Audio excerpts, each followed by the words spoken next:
guys, today I'm going to explain to you why you need to start isometric holds today. First and foremost, I want to introduce myself. For those that don't know me, my name is Raphael, ripped right. We're going to get straight to it. I want to pretty much explain why it's so important to do isometric holds. First and foremost, it is literally the basics of getting in shape. If you want to master whether it's any sort of bar, right? Whether it's the bench press, squats, pull-ups, anything and everything you can think of, even the barbells, you have to do isometric hold to master those things to a deeper extent, right?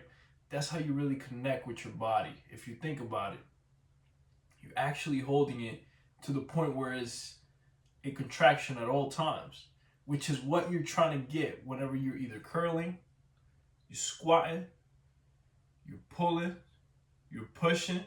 It's all a contraction. The beauty of isometric hold is that you literally have the contraction the entire time. So what does that mean? More tension on the muscle.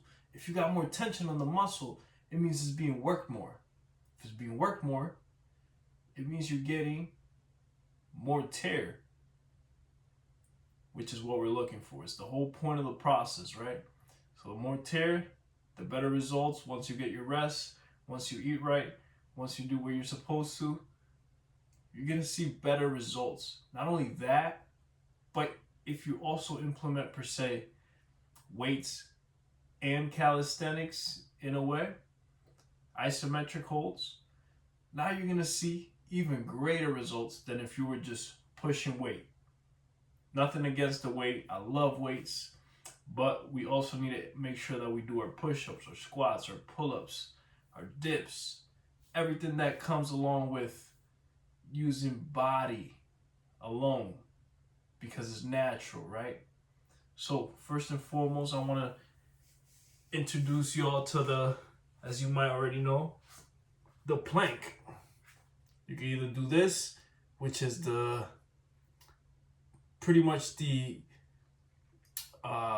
version that is for a little more advanced, or you could be right here. This was a little easier. For some reason, I find it to be harder, but it is a little easier. Now, obviously, this is going to work your chest. It's going to work your arms. Even your legs is working. That's pretty much a whole front body workout. Honestly, even your back, but mainly your front. All the muscles you can think of, even your buttocks is working. Now, obviously, if you do the front, you gotta always make sure we hit the back, because we don't want any sort of imbalance, which literally leads us to injury, pain, just a lot of things that we could avoid by simply working both sides equally. So how can we do that? So what I like to do is I like to get in my back like this. And then I just hold it. Just hold it for as long as I can. Same thing, right? This is the little more advanced version. You can go down. For some reason, I find it'll be harder. But this is right here. And that's supposed to be the beginner version. But for whatever reason, it's hard as heck. I ain't gonna lie to you. Now, obviously, just like any other thing, you have to progress. So I recommend starting with 15 seconds. Get the feel for every one of those. Get 15 seconds in. After 15 seconds, you're like, oh, okay, this is cool. Do it for 3 to 5 reps. Each rep, try to increase a couple seconds. 5 to 10 seconds. So on and so forth, right? You could be doing it for the same amount of time each time. That's fine too. You want to change it up. You want to confuse the muscle. That's how you get the best results. Never give the muscle the same exact workout every time. Change it up. you change it up. Now it's like, oh shoot, wait, I'm not ready for this. We gotta adapt, we gotta grow, we gotta get better, stronger. That's what you do whenever you change things up a bit. So that's what you want to do with that. For the legs, can't forget the legs, man. Right? Even this is a freaking isometric hold right now. I feel this thing. I feel my quads. I feel my lower legs. I feel everything right now. But obviously, the best way to do an isometric, which is called a horse stance, is for the legs, obviously, to hold it as if it was a squat. What this does as well, which is beautiful, is that it actually allows you to contract all the muscles that you use when you're actually pushing when you're doing a squat. So the fact that you're able to engage here, everything right now, it allows you to connect better when you're actually doing the squat, because you know what muscles you need to be using when you're in this stance. As opposed to if you just go into the barbell and you just start pressing it, it's like, yeah, you feel it, but you really don't know how you're supposed to feel it, what's supposed to be engaged, how you're naturally supposed to be standing, right? Obviously, isometric holds aren't great before your workout. Reason being is you're more susceptible to injury. You need dynamic stretches. This is also stretch, believe it or not, but this is more of a static stretch. These kind of stretches hurt you if you do them before your workouts. So what you want to do is, per se, after your workout, you want to hold these. I love to hold them for maybe 3 minutes. That's my sweet spot. I love to hold a plank for 3 minutes. I love to hold a squat for 3 minutes. Once you get used to it, obviously you increase 5, 10, 15 seconds, and so forth, so on. The next isometric hold that I want to touch on is the handstand. It's amazing. It's great. It literally makes you look like a freaking superhero. So, same thing. When you want to hold a handstand, what you want to do is you want to start with the froggies first. So you start down here, right? You put your legs on the knees, or your lower version, lower tip. You can start on the side, or you can do the knees to the elbows. You just hold it. You get the feel for it, right? What this does for you is that it allows you to have the feel of when you're actually up there, right? When you got your legs up in the air, when you're pretty much trying to balance your hands. You're allowing yourself to balance your hands without so much weight, as well as so much pressure, either on your shoulders, tendons, and you can just get the feel for it. Obviously, once you get that ready, there are a couple different ways to get into it. I'm not going to get into that right now. I'll leave that for another video. But obviously, once you get a hold of that, you want to go straight to the handstand.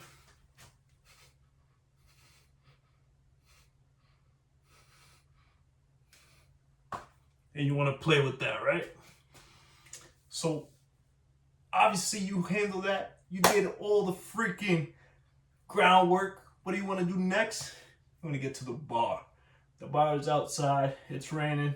It's dark. I'm not going to get to it. But I want to refer to it because it's honestly my favorite isometric. I can't stress it enough. It is literally my favorite isometric. The reason it is my favorite isometric is because it works everything. And I mean everything. Your back, your shoulders, your chest, your biceps, your forearms. It's beautiful. Even your legs.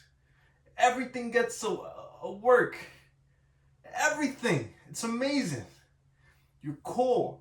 Now, something I want to touch on, and it's so important. Every single one of these exercises, you have to make sure you're engaging your core. Every single one, or else you will get hurt.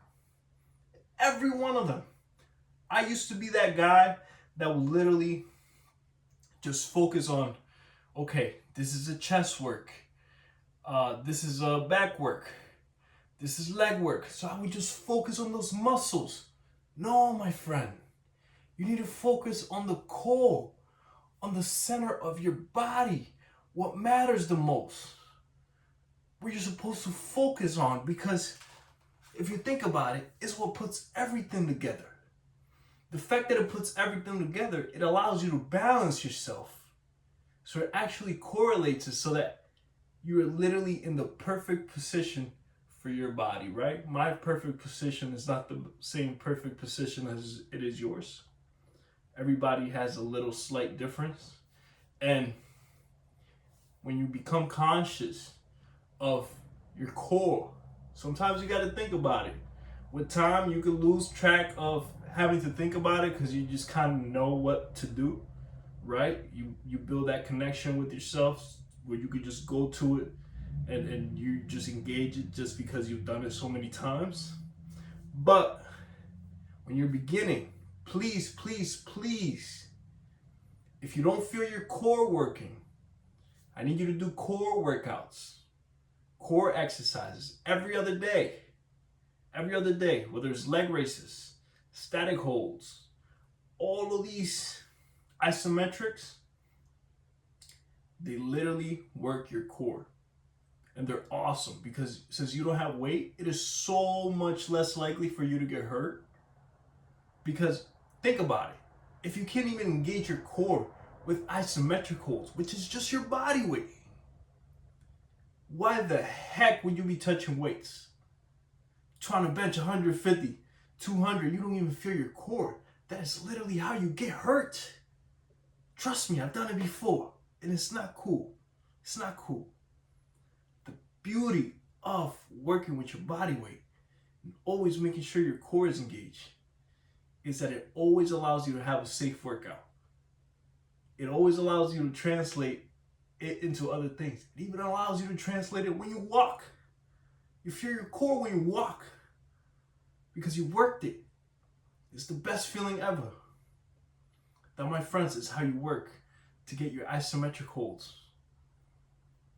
And hey, I want to let you guys know also that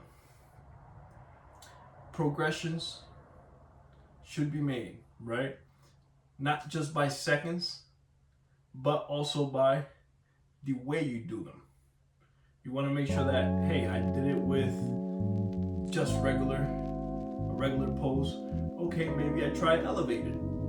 Maybe I tried incline. For whichever one of these, right? You want to make sure that you always increase the intensity. All right? Now, my friends, is how you do isometric holds starting today. Let's get it.